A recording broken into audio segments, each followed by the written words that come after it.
to Jonathan Taylor. Huge hole. He's at the 30. He's going to go. 10, 5, touchdown. Jonathan Taylor made a man miss the line of scrimmage and then runs it into pay dirt in a one-handed INT. Are you kidding me? Kenny Moore. What a play by Nyheim Hines.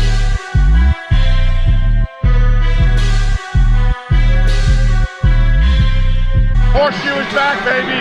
The horseshoe is back. What is going on, Colts Nation? Welcome back to another episode of Bring the Juice.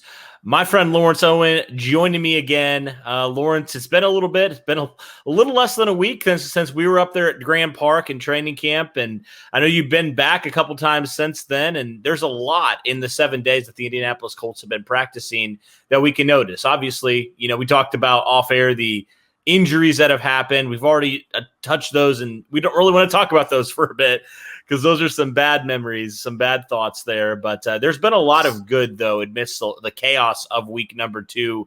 And Lawrence, I know you've been there a couple times this week. And so in this episode, we wanted to kind of talk about some players who have stood out after 7 days of camp. There's a lot of players that have really, I feel like, needed to have strong camps, who have had some strong camps to start. Lawrence, who are some of your guys that you've noticed that have really popped off here, I guess, technically 7 days a week, but within the first 2 weeks of training camp? Who are some of your guys that have really popped off to you? I mean, one from each position on the offense. Obviously, we've heard about Marlon Mack. Marlon Mack has been absolutely fantastic. He's been the best running back so far. I mean, Jonathan Taylor has his splash moments, but Marlon has just been consistent and amazing in his running ability and his stop and goes and cuts and all of that. Marlon it doesn't look like he had, an Achilles injury. He's even running with more confidence and stuff than what he was even in 2019 before the injury. Paris Campbell has been a stud. It seems like he's always open. Even when the quarterbacks don't find him, it seems like when he's out on that field, he is always open. He's always catching the football when it's thrown his way, and he's always making big plays. Pascal has shown up a bit too. He'd probably be my number 2 wide receiver so far this camp, which is probably a bit surprising to a lot of Colts fans. Pascal's name doesn't come up a lot.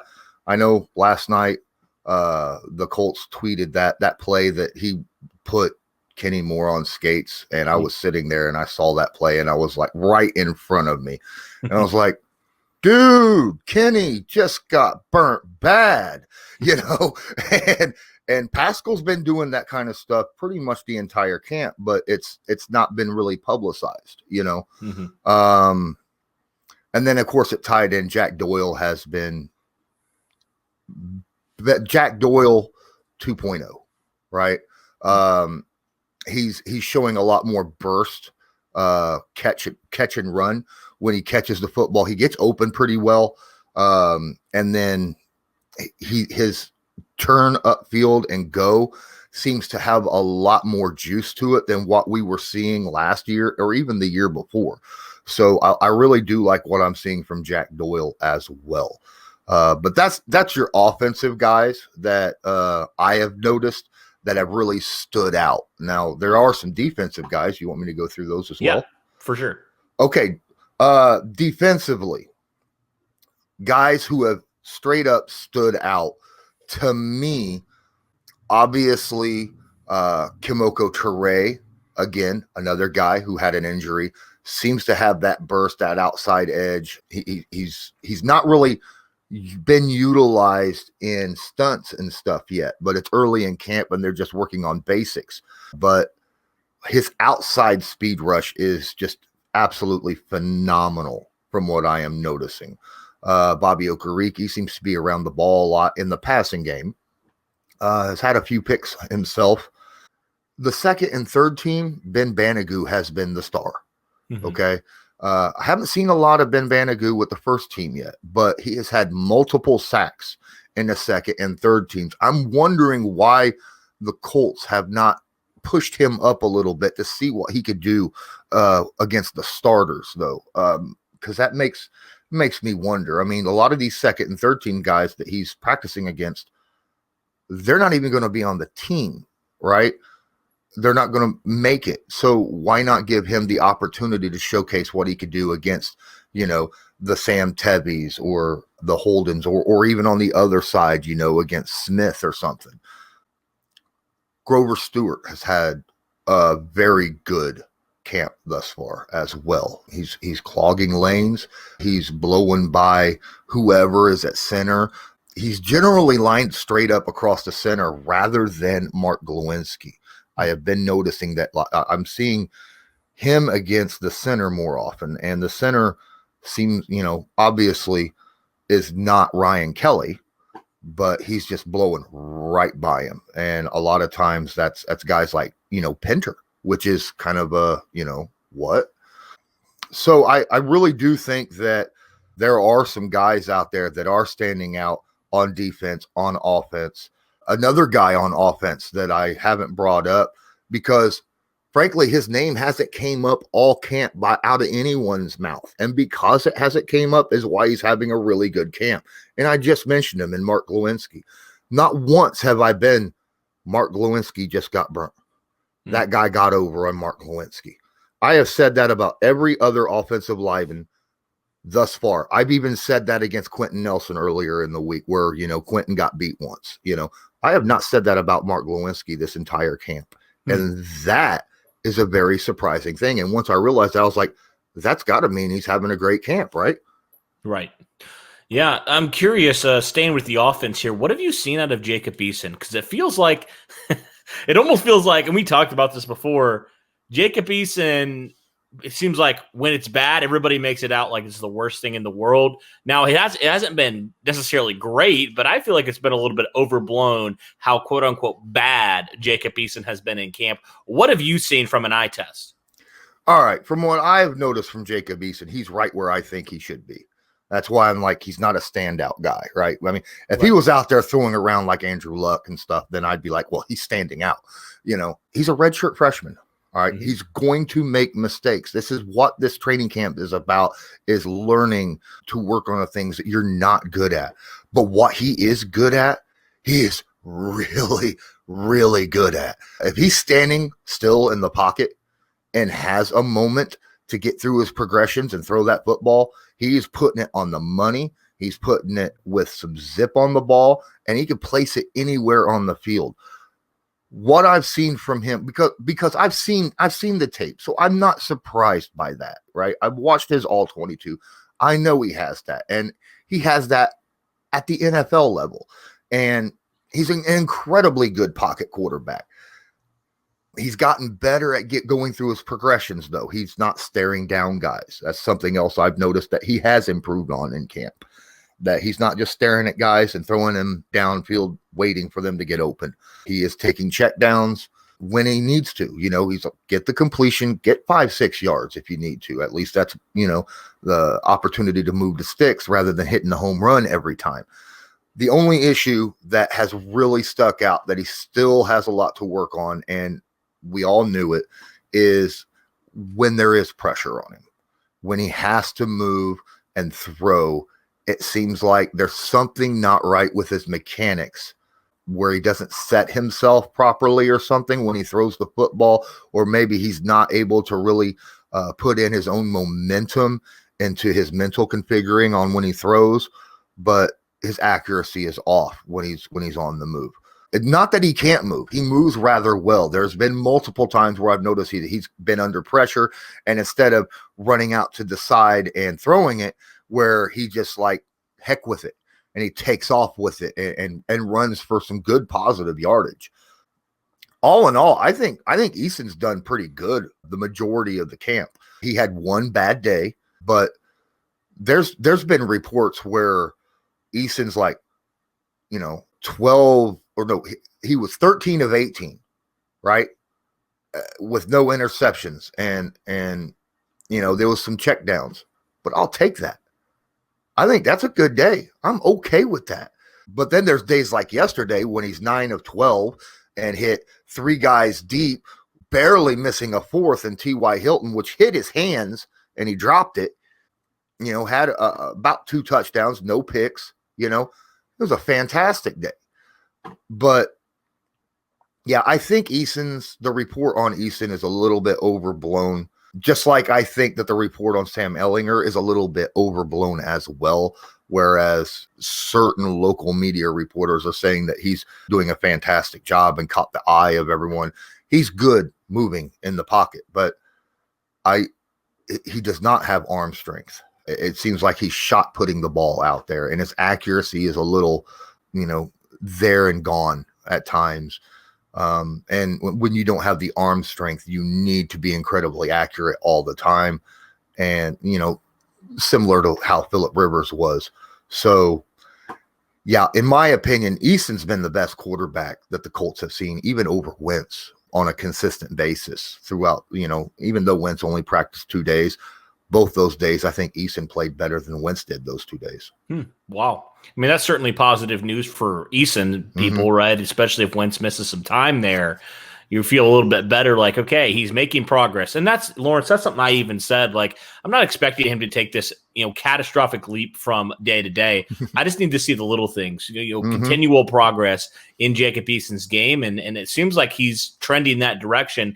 He's learning things and he's growing from it. And that's exactly what you're looking for Jacob Eason, because you're right. He's essentially a rookie. He's going against a defense that, from all measures, should be a top 10 defense again, especially if the pass rush can continue to get home like it has been.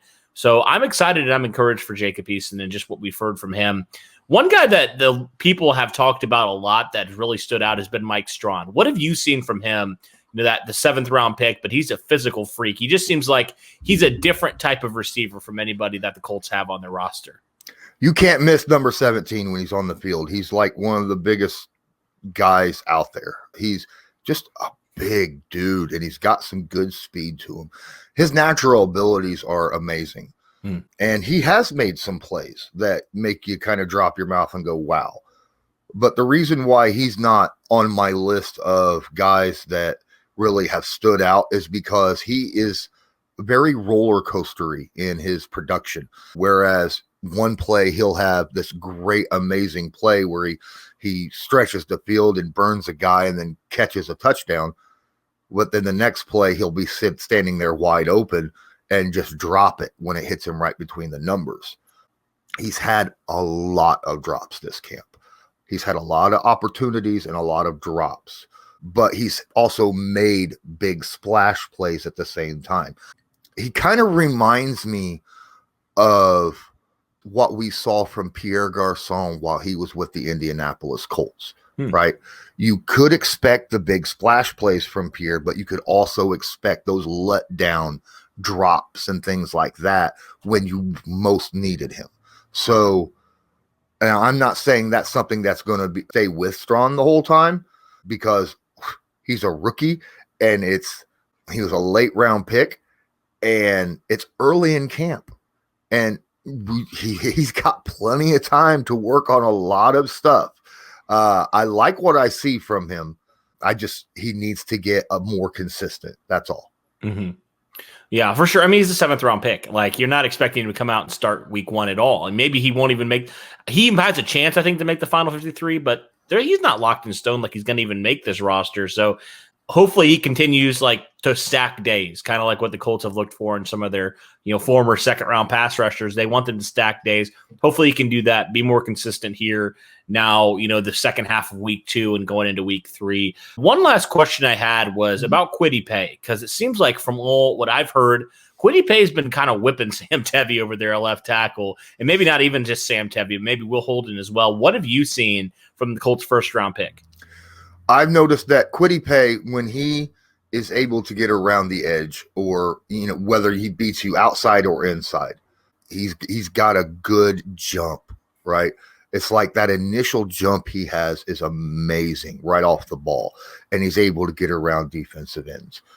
But if he does not get off the ball quick enough and get around the tackles, if he does not get off the ball quick enough and the tackle gets his hands on him, he does not have counter moves. He gets stonewalled. Okay. That's a problem that I have. That's something that we've also talked about with Paye is, he can get around you with that initial move that he has, whether, an initial swim or a push or a lock or an edge rush or something of that nature.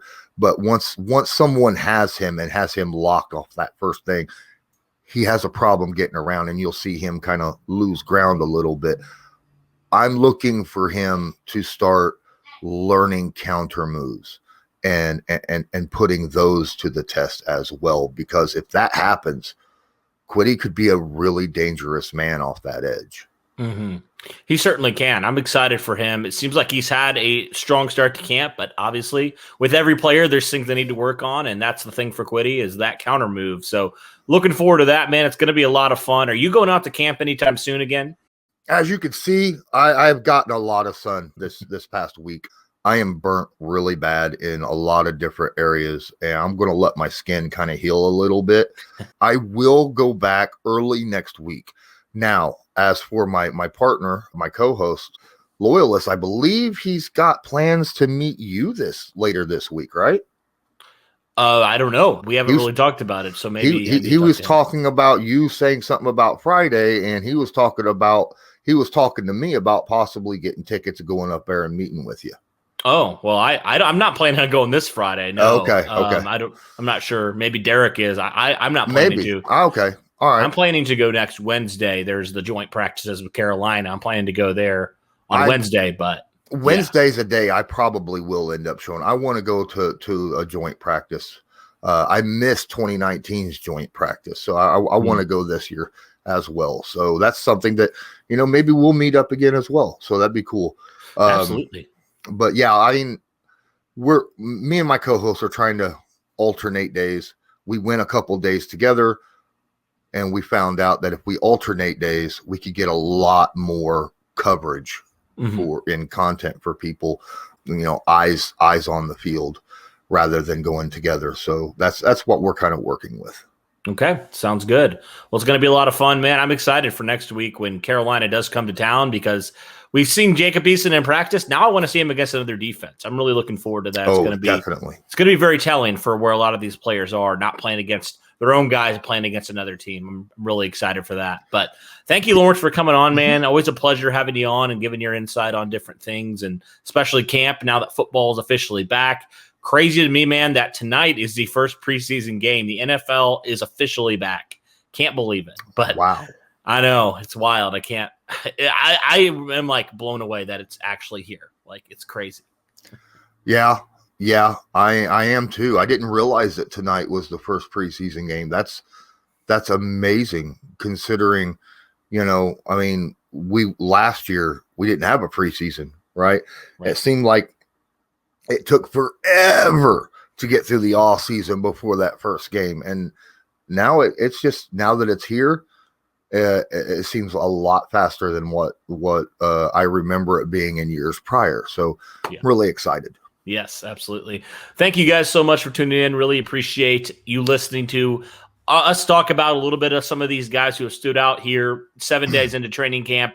And guys, we're going to have you covered throughout the rest of training camp, trying to provide daily updates as we can. Really appreciate all your support.